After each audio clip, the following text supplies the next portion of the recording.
How to cultivate the right mindset.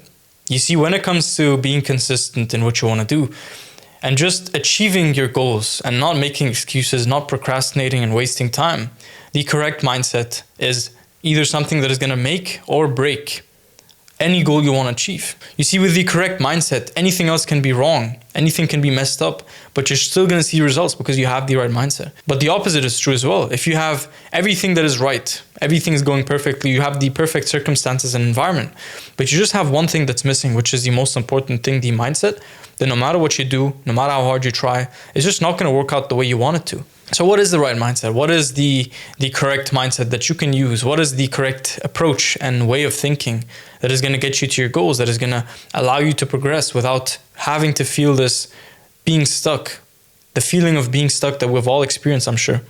You see, the difference lies in the way you approach things.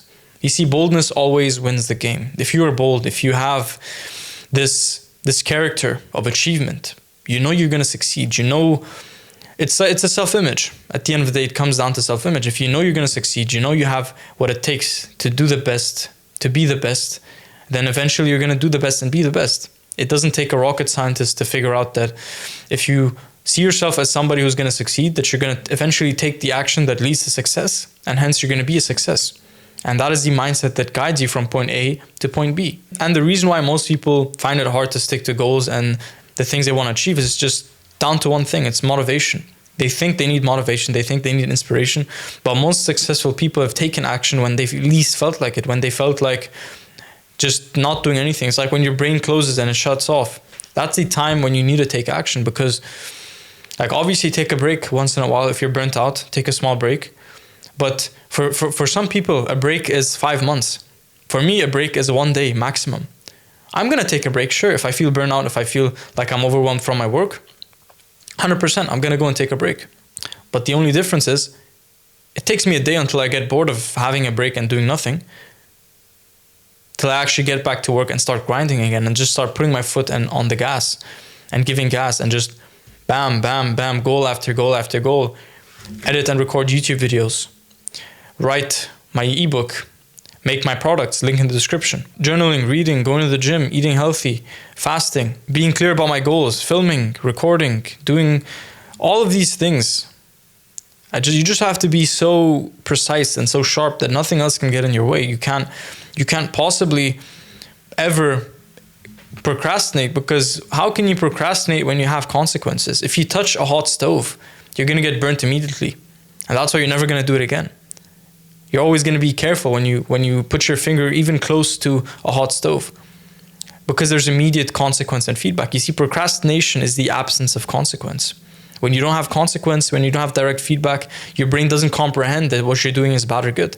When you procrastinate, nothing happens. Nothing at all happens. You just, like, life moves on. You continue with what you're doing and there are no consequences. But if you were to give a consequence and attach it directly to your actions and procrastination, then you wouldn't procrastinate. The reason you don't procrastinate right before an exam is because you know that if you don't study right now, you're definitely going to fail the exam. You have that direct consequence in your brain. But the reason you procrastinate 2 months before the exam is because you know that those 2 months aren't going to make or break it, but they will. They will make or break it, but you just need to see it like that. So just self-image in that sense is one of the most important things. I jump from mindset to mindset. I don't have a mindset that just helps me, but the one thing that stays the same above all those mindsets is you have the self-image, which is the top of it's basically the root of the tree. And then you have all of the branches and leaves, which are the mindsets. The mindsets that you have stem from the belief system and the general underlying self-image that you carry, the way you see yourself. I don't see myself as somebody who's lazy. I see myself as somebody who's productive and who works and who's focused and sharp. And that's why I'm productive and I work and I'm focused and I'm sharp. 1 + 1 = 2. And the reason I have such a strong self-image is because of the books I've read. All of these books about deep work, procrastination, how to beat procrastination, how to be productive, how to sell better, how to talk better, how to manage your time better, the 4-hour work week. There's a ton of books I can name right now. But the general point in consensus is it speaks to the fact that all you got to do is just have the correct self-image, which is built by watching videos just like these, videos about mindset, videos about self-image, about being productive. The content you consume becomes you. You become the content you consume. For years, I've been watching self-improvement videos, business videos. And eventually, sooner or later, the business is going to run. The self-improvement is going to be maxed out. Because if you watch something, you're going to become the person who needs to take that action, because you get so emotionally involved in what you're consuming. If you're watching videos about people on yachts, then eventually, for years, then eventually you're going to want a yacht so bad that you're going to do whatever it takes to get the money to afford a yacht. It's as simple as that. You connect yourself emotionally to the outcome of the person you want to be, and then you work backwards, you backtrack. And you find out, okay, that's the person I want to become. Okay, I need to do this. That's the step right before that. And then, okay, this is the step right before that, the step right before that.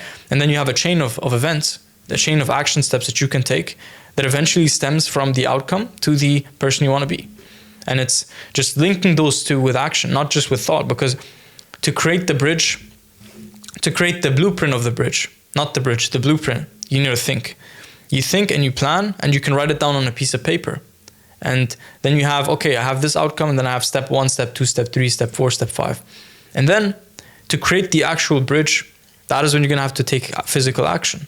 That is when you're going to have to sit down at your desk, journal for 5 hours, read for 3 hours, and just do the habits. And if you're studying, if you're working, if you're an entrepreneur, if you do make YouTube videos, doesn't matter what your line of work is. Mindset is important for all of them. So the difference lies in your ability to just cultivate the correct mindset. And there's many ways to do that. There's many ways to have this self-image that is eventually going to transform into many different mindsets that you can use throughout your journey. So it's too much to explain in one video. Obviously, you can check the links in the description. I put together a 90-day mindset transformation framework, and I have 3 free ebooks that I wrote over this past year. So check that out if you're interested in actually becoming the best version of yourself and not being controlled by habits, and just for once in your life not feeling stuck, feeling like you're actually able to make progress, and feel like you're doing right, like your trajectory in life is positive, like you're going somewhere, like you're proud of yourself. Because for years that wasn't the case for me. I felt the exact opposite until I just went from trial and error, experimentation with one thing to another thing. And then eventually I found a couple of things that worked. And now I am here where I am today. I'm happy with my life. I'm happy with my habits. I'm confident that I can do the work when I know I need to do it. I'm confident that I can not procrastinate, that I can be productive. And I think that I don't want to sound arrogant. I know everything I'm saying here is sounding arrogant, and it sounds like I'm a douchebag, honestly. But that's not my point. My point is, the reason I'm like that is because of self-image. 1 word or 2 words, self-image.